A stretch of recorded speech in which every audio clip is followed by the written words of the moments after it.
Jim Mahoney learned early that Hollywood did not begin at a theater marquee. It began behind a fence.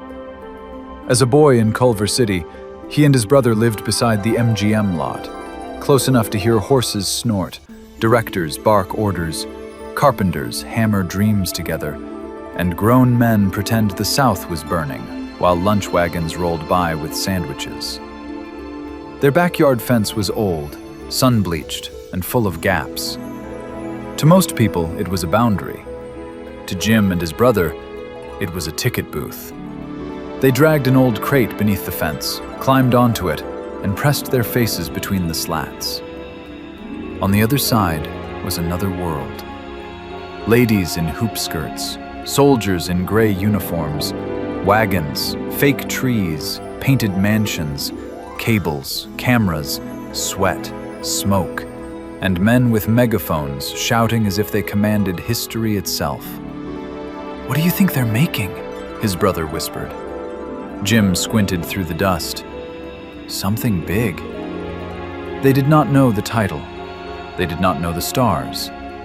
They did not know that millions of people would one day sit in dark theaters and gasp at the burning skies of Gone with the Wind. To them, it was simply the big Civil War picture happening beyond their backyard. And from that crate, young Jim Mahoney began to understand the secret of Hollywood.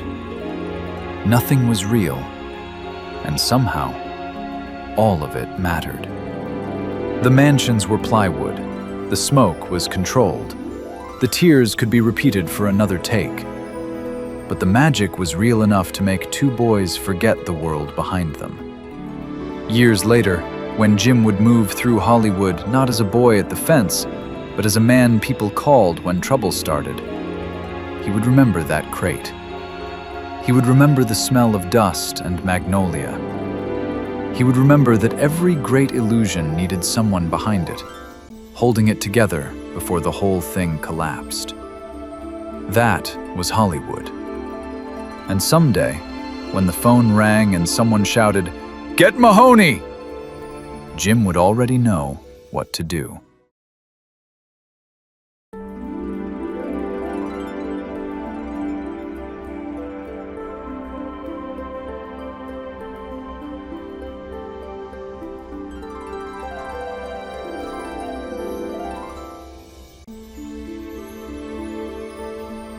Get Mahoney! The life and stories of Jim Mahoney. There are men who chase fame, and there are men who spend their lives standing just outside the spotlight, holding it steady while the stars try not to burn themselves alive. Jim Mahoney was one of those men. He grew up in Culver City when the air around the MGM lot smelled of fresh paint, hot Klieg lights, cigarette smoke, and ambition. Back then, Hollywood was not mythology yet. It was a working town. Carpenters hammered together New York streets on sound stages. Cowboys smoked cigars beside Roman centurions. Chorus girls hurried across parking lots carrying shoes in paper sacks, while assistant directors screamed about budgets and daylight. Young Jim learned early that movie stars drank cold soda just like everyone else. So he climbed fences. While other boys played baseball, Mahoney slipped onto MGM lots carrying cases of cola bottles packed in ice. 2 cents profit per bottle. Not much money, but enough for a kid with hustle in his veins and curiosity in his blood. He moved between cables and cameras like he belonged there, selling drinks to grips, extras, stuntmen, and occasionally the biggest stars in the world. Nobody knew then that the skinny kid weaving through the sets would someday become one of Hollywood's most trusted fixers. School administrators called him a troublemaker. Hollywood called him useful. The turning point came because of paint. Jim's father worked as a painter and took him to a home job one afternoon. Inside that house stood Clark Gable, already a king in the eyes of America, leaning casually against a counter as if he were just another working stiff. Nearby was legendary MGM publicity chief Howard Strickling, a man who knew every secret worth burying in Hollywood. Strickling noticed the kid immediately. Mahoney had that look Hollywood respected back then: alert eyes, quick instincts, and the ability to listen without talking too much. Before long, Strickling offered him a job in the MGM publicity department, and suddenly the boy sneaking onto sets had a badge that let him walk through the front gates. That was the beginning. Hollywood in those years was not glamorous behind the curtains. It was warfare in tuxedos. At MGM, Mahoney became part errand boy, part observer, part confessor. He fetched scripts, carried messages, dodged scandals, and watched studio executives manipulate headlines like military generals moving troops across maps. Publicity departments did not simply promote stars. They manufactured gods. Affairs disappeared. Arrests vanished. Drunken episodes became exhaustion. Divorces became amicable separations. And looming over much of it all was Eddie Mannix, the legendary fixer whose reputation hovered over Hollywood like cigar smoke in a dark office. Mahoney described him perfectly. He was good at greasing palms and burying bones, too. That single sentence tells you everything about the old studio system. Mahoney survived because he understood something essential. Stars were fragile creatures. The public saw immortals. Jim saw frightened human beings trying desperately not to fall apart in public. Then came Korea. Like many young men of his generation, Mahoney traded studio corridors for military service. The war hardened him, though he never wore toughness comfortably. Later, when people assumed he was some dangerous Hollywood enforcer, he laughed at the idea. "My specialty was typewriters and bullshit," he joked. But returning from war gave him perspective. Hollywood no longer intimidated him. He built a career not by threatening people, but by understanding them. Soon, the phone started ringing.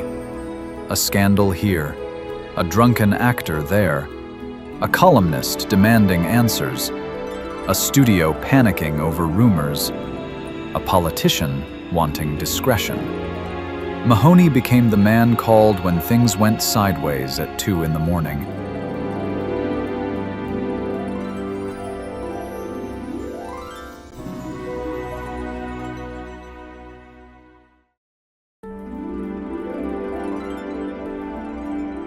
Get Mahoney, inspired by the life and stories of Jim Mahoney. He entered the orbit of Frank Sinatra during one of the darkest moments of Sinatra's life, the kidnapping of Frank Sinatra Jr. The nation saw headlines. Mahoney saw chaos behind closed doors. Exhausted families, terrified handlers, reporters circling like sharks, and Sinatra himself balancing rage and fear while trying to stay composed. Mahoney knew how to calm storms. That became his gift. The memoir shines brightest because he never writes like a bitter insider settling scores. He names names, yes, but never with poison. Even when stars behaved badly, and many did, Mahoney understood their weaknesses came with the territory. Fame magnified loneliness. Wealth amplified insecurity. Applause created addiction. He saw it all. Judy Garland fighting personal demons while still dazzling rooms the moment she entered them. Steve McQueen carrying raw intensity like a loaded weapon. Lee Marvin battling the invisible wounds of war long before anyone called it PTSD. Johnny Carson hiding private anxieties beneath perfect timing and late-night charm. And then there were the small moments. The MGM commissary reads like a dream sequence from another America. Mahoney walks through it, describing tables filled with stars so enormous it almost sounds fictional now. Elizabeth Taylor, Peter Lawford, Van Johnson. Behind them, Marilyn Monroe, laughing beside Jane Powell and Ann Miller. For Mahoney, this wasn't fantasy. It was Tuesday. One of the great pleasures of Get Mahoney is its honesty about illusion. The old studio era projected perfection onto movie screens, but Mahoney quietly reveals the machinery behind it. Publicists shaped Oscar campaigns like military operations. Careers rose or fell over gossip items, leaked photographs, whispered favors, or strategic friendships. Mahoney understood narrative before social media made everyone obsessed with image. He was ahead of his time. Yet what makes the memoir memorable is not the gossip. It's Mahoney himself. He never sounds cruel, never desperate, never intoxicated by proximity to fame. He writes like a man sitting across from you at a quiet bar, smiling into his drink while recalling unbelievable stories with understated humor. You can almost hear the ice clinking in the glass. He admits mistakes. He laughs at himself. He recalls moments of fear and absurdity without pretending to be larger than life.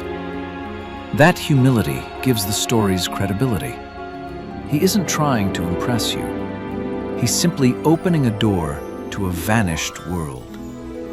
And what a world it was. A Hollywood where publicity men carried more power than agents, where stars feared gossip columnists more than directors, where image was currency, where actors escaped through side doors while publicists cleaned up disasters before dawn. Mahoney walked through all of it. By the end of the memoir, the reader realizes something quietly heartbreaking. Almost everyone in these stories is gone now. The studios changed. The glamour faded. The old system collapsed. The giant personalities became photographs hanging in restaurants and museums. But Jim Mahoney remembered them as living people. That is the real magic of Get Mahoney.